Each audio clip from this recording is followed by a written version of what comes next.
네, 이번 시간에는 저희가 지난 시간에는 이제 지난 시간까지 AN에 대해서 좀 자세히 좀 살펴보았고 이번 시간에는 오토인코더라는 여러분들 중에 오토인코더라는 단어를 들어보신 분도 계실 거고 아직 못 들어보신 분도 계실 것 같은데 오토인코더라는 것이 이것이 어떤 것인지를 오늘 좀 한번 여러분들과 함께 살펴보도록 하겠습니다. 그 디멘전 리덕션을 하는 딥러닝 버전이 오토인코더인데 여러분들이 머신러닝을 공부하셨다면 프린시플 컴포넌트 어널리시스를 그 디멘전 리덕션에서 가장 유명하고 자주 쓰이는 그 알고리즘으로 여러분들이 배우셨을 겁니다. 혹시 여기 PCA라는 것을 들어본 적이 없으신 분들은 한번 따로 한번 공부를 한번 해보시고, 그래서 오토인코더라는 것은 그 unsupervised learning이고 그 딥러닝 버전의 unsupervised learning 또는 그 dimension reduction이라고 보시면 될 것 같습니다. 그래서 definition은 오토엔코더는 뉴럴 네트워크입니다. 그런데 이것은 인풋을 아웃풋으로 카피하려고 하는 노력을 하는 학습. 지금은 여러분들이 이게 무슨 뜻인지 잘 와닿지 않을 수 있는데 제가 디슬라이드에서 자세히 그림으로 설명을 드리겠습니다.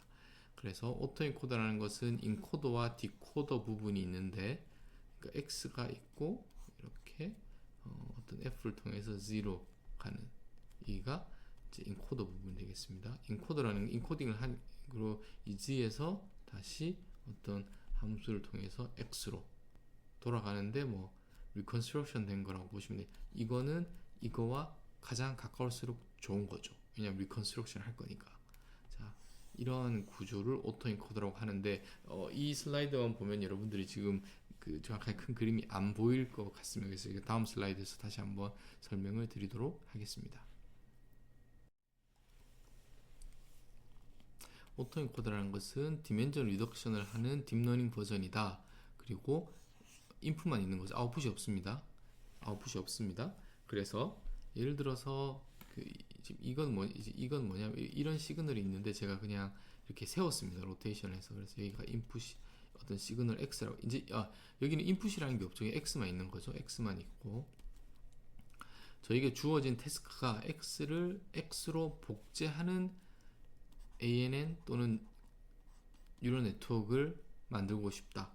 복제하는, 카피하는, 어떤 듀플리케이트 하는.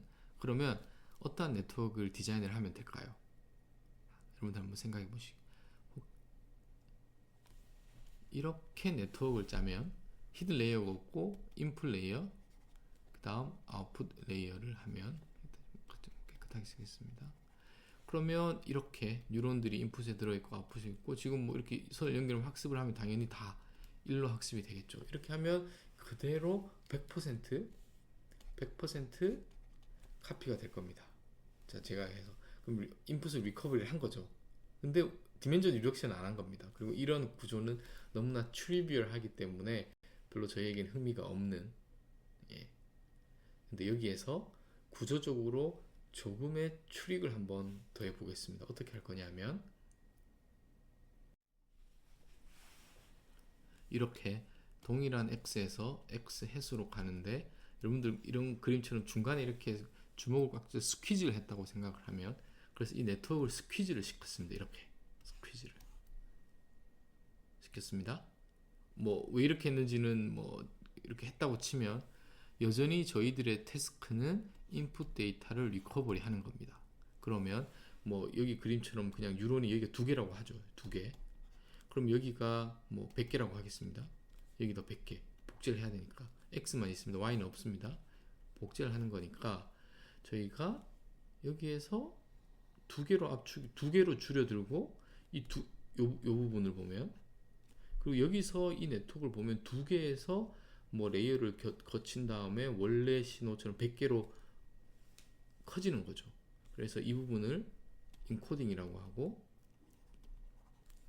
이 뒷부분을 디코딩이라고 합니다. 그러면 여러분들이 좀 복제가 잘 되었다고 가정을 하죠. 잘 웨이트들을 학습해서. 그러면 그 의미는 무엇이냐? 오리지널 스페이스에서 이러한 구조를 가지고 2개로 줄어들었고, 이것을 이제 여기를 그 레이턴트 스페이스라고 하는데, 레이턴트 스페이스 두 개에서 이 부분을 보면 원래대로 잘 복제되게 갔으니까 이 두 개라는 것은 100개에서 중요하지 않은 것이 있으면 복제가 제대로 안 될 겁니다. 아마 복제가.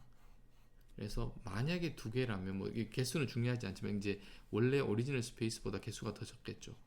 그 개수가 적은 것을 가장 잘 표현하는, 그리고 복제가 잘 될 수 있는 키한 정보, 키한 피처들이 여기에 로케이션이 되게 될 겁니다. 아마.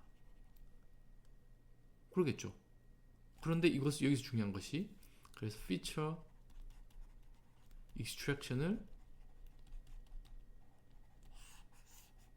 저희가 오토인코더라는 구조를 가지고 복제를 하려고 했는데 레이턴트 스페이스가 피처 익스트랙션 하는 역할을 unsupervised learning을 하게 된 겁니다.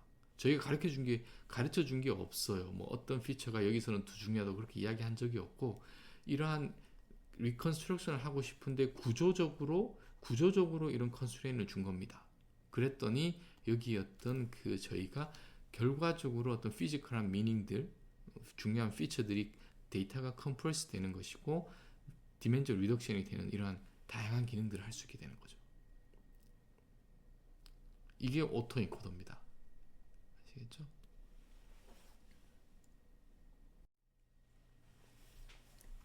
자, 그래서 여러분들이 오토인코더를 가지고 제가 뭐 여러분들 개념적인 건 사실은 여기서 다 했고 다 한 거고, 엠니스트 데이터셋으로 오토인코더를 어떻게 구현하는지를 한번 살펴보도록 하겠습니다. 그래서 오토인코더 위드 텐서플로우를 할 텐데, 엠니스트 데이터셋으로 그 저희가 이미지가 아니라 플래튼된 엠니스트 데이터, 플래튼된 겁니다. 그 플래튼된 거를 리컨스트럭션 할 거고, 구조가 여기가 이제 컴프레스드 레프레젠테이션의 차원이 이렇게 가겠죠. 그 구조를 이렇게 쓰겠습니다. 첫 번째는 당연히 784겠죠. 그리고 끝쪽도 784. 다시 한번 말씀드리면 여기는 y가 없습니다. 주어진 것은 x만 있고, 이것은 리컨스트럭션 된 x입니다. x hat x. 이쪽은 28/28로 그 플래트닝 된 것, 그리고 뭐 500개, 300개, 2개, 300개, 500개로 이렇게 구조를 제가 디자인해서 이 구조를 임플리멘테이션을 하겠습니다. 뭐 왜 여기가 뭐 굳이 500개고 300개 특별한 이유는 없습니다. 여러분들에게 그냥 그 구조적인 그 설명을 드리기 위한 것이고, 이게 뭐 옵티마이즈 된 것도 아니고 그냥 하나의 예시라고 보시면 될 것 같고, 그러면 구조에 대해서 제가 좀, 로스는 당연히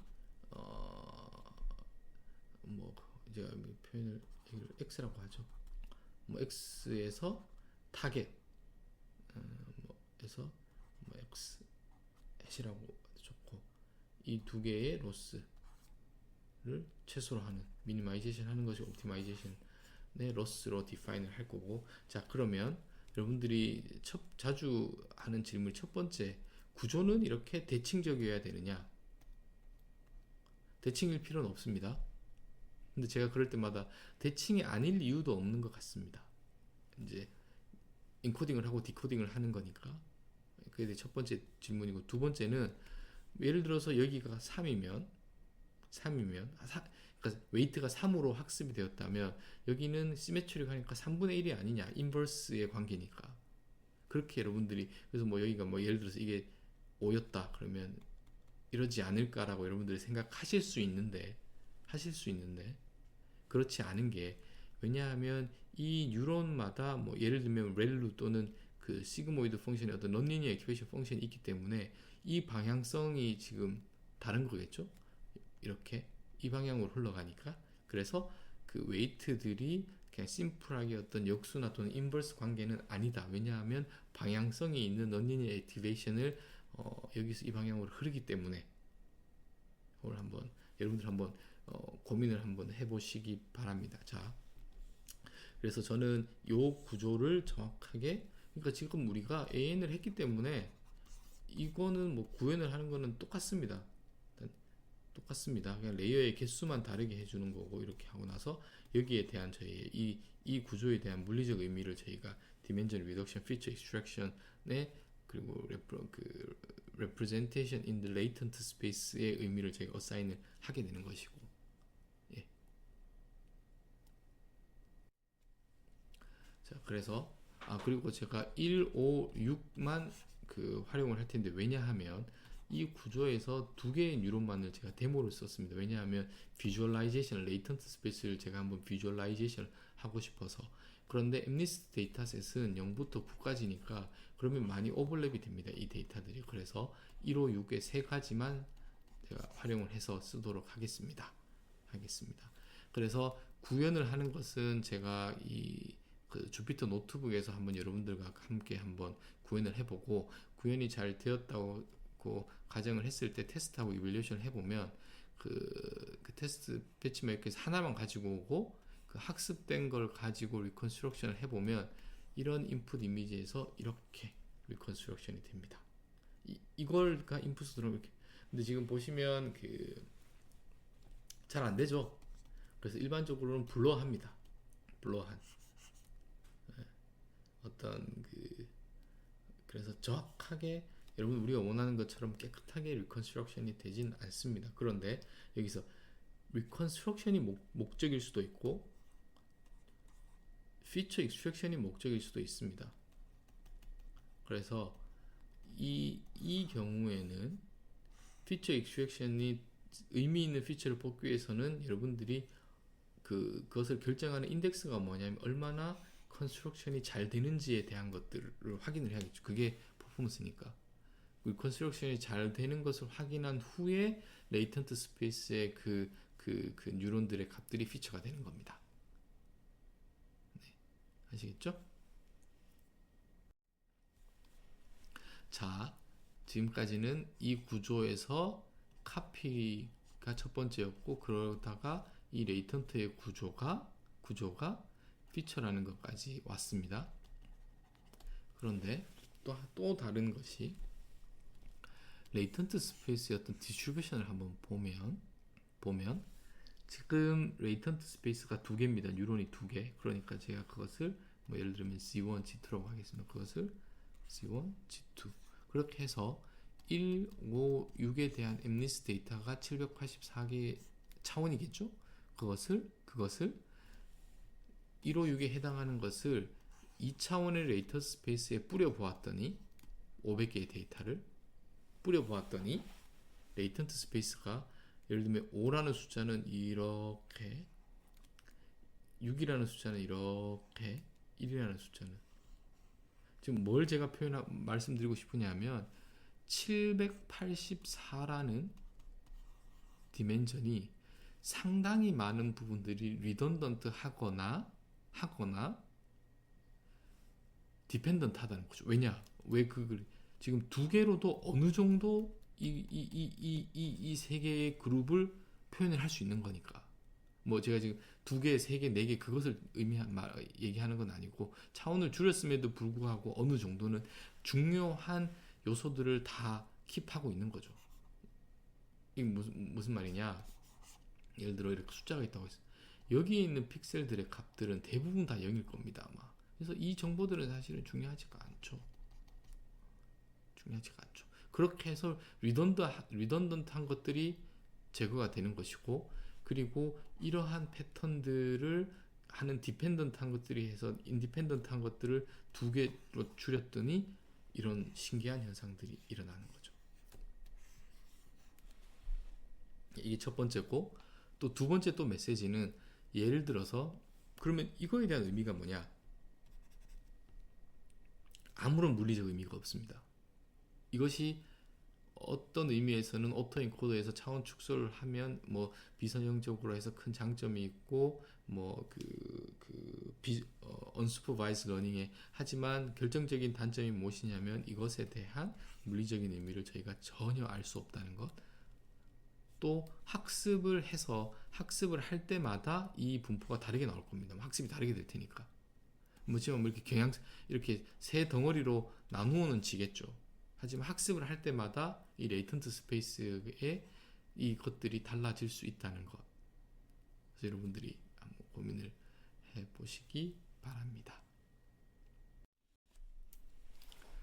예, 그래서 MNIST 데이터셋으로 제너레이티브에 대한 것을 한번 살펴보기 위해서 만약에 레이턴트 스페이스가 이렇게 두 개로 이렇게 되어졌을 때 1, 5, 6에 대해서 예를 들어서 여기 뉴 데이터 제가 점을 찍었다고 하겠습니다. 뉴런이 두 개가 있고 이렇게 확장이 될 테고 여기가 784가 될 텐데 여기서 이 값이 그러니까 이렇게 쭉 이렇게 와서 뭐 예를 들면 뭐 마이너스 1, 5라고 하겠습니다. 마이너스 1, 5 해서 지금 여기 웨이트들은 다 바이어스 학습이 되어 있으니까 포워드 프로포게이션에서 이 값들이 다 나오겠죠. 여기를 리쉐이핑을 해서 28/28로 플랫을 해서 보면 이렇게 나옵니다.